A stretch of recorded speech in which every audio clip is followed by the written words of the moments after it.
যুদ্ধ সংকটের মধ্যে অনিয়ম দুর্নীতির অভিযোগে তোলপাড় চলছে ইউক্রেনে। জেলেনস্কির ঘনিষ্ঠ সহযোগী ও দেশটির চিফ অফ স্টাফ আন্দ্রি ইয়েরমাকের বাসভবনে চালানো হয়েছে দুর্নীতি বিরোধী অভিযান, যার জেরে তিনি পদত্যাগ করেছেন।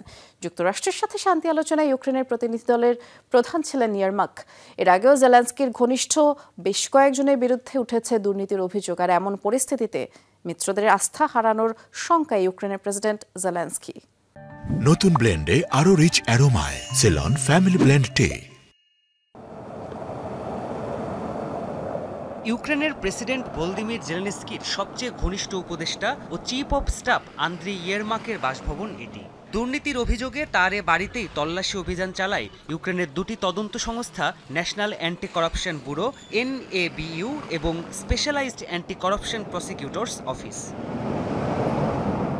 গেল কয়েক সপ্তাহ ধরে আলোচনায় ইউক্রেনের জ্বালানি খাতে $10 কোটি বড় এক কেলেঙ্কারি, যার সাথে ইউক্রেনের শীর্ষ কর্মকর্তাদের সংশ্লিষ্ট থাকার অভিযোগ উঠেছে।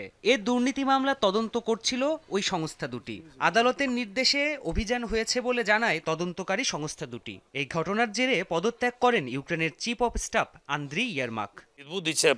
ইউক্রেনের প্রেসিডেন্টের দপ্তরকে পুনর্গঠন করা হবে। দপ্তরের প্রধান আন্দ্রি ইয়েরমাক পদত্যাগপত্র জমা দিয়েছেন। কিছুদিনের মধ্যেই মার্কিন পক্ষের সাথে শান্তি আলোচনার বৈঠক অনুষ্ঠিত হবে। ইউক্রেনের রাজনীতিতে অত্যন্ত প্রভাবশালী এক ব্যক্তিত্ব ইয়েরমাক। দীর্ঘ 15 বছর ধরে জেলেনস্কির বন্ধু তিনি। পূর্ণমাত্রায় রুশ আগ্রাসন শুরুর পর থেকেই ছিলেন জেলেনস্কির উপদেষ্টা। যুদ্ধ বন্ধে যুক্তরাষ্ট্রের সাথে শান্তি আলোচনায় ইউক্রেনের প্রতিনিধি দলের প্রধান ছিলেন। এ পরিস্থিতিতে তার পদত্যাগ দুর্বল করেছে ইউক্রেনের শান্তি আলোচনার কৌশল। এসব কারণে দীর্ঘদিন ধরেই তাকে পদ থেকে সরানোর বিভিন্ন চাপ উপেক্ষা করে আসছিলেন জেলেনস্কি। তবে বিশেষজ্ঞদের ধারণা, ইয়েরমার পদত্যাগ না করলে দেশের অভ্যন্তরেই ব্যাপক রাজনৈতিক চাপে পড়তেন জেলেনস্কি। ইয়েরমাকের পদত্যাগ প্রেসিডেন্টের সার্বিক অবস্থানকে আরো দুর্বল করবে। যদি উদাহরণস্বরূপ ইয়েরমাককে বরখাস্ত করা না হতো, তবে অন্তত সাময়িকভাবে তিনি দপ্তর না ছাড়তেন, তাহলে তীব্র রাজনৈতিক সংকটেরও ঝুঁকি তৈরি হতো। আগামী শনিবার ইয়েরমাকের স্থলাভিষিক্ত কে হবেন তা নিয়ে আলোচনা শুরু করবেন ইউক্রেনের president Volodymyr Zelensky. Pranpratim Kundu, Jamuna news.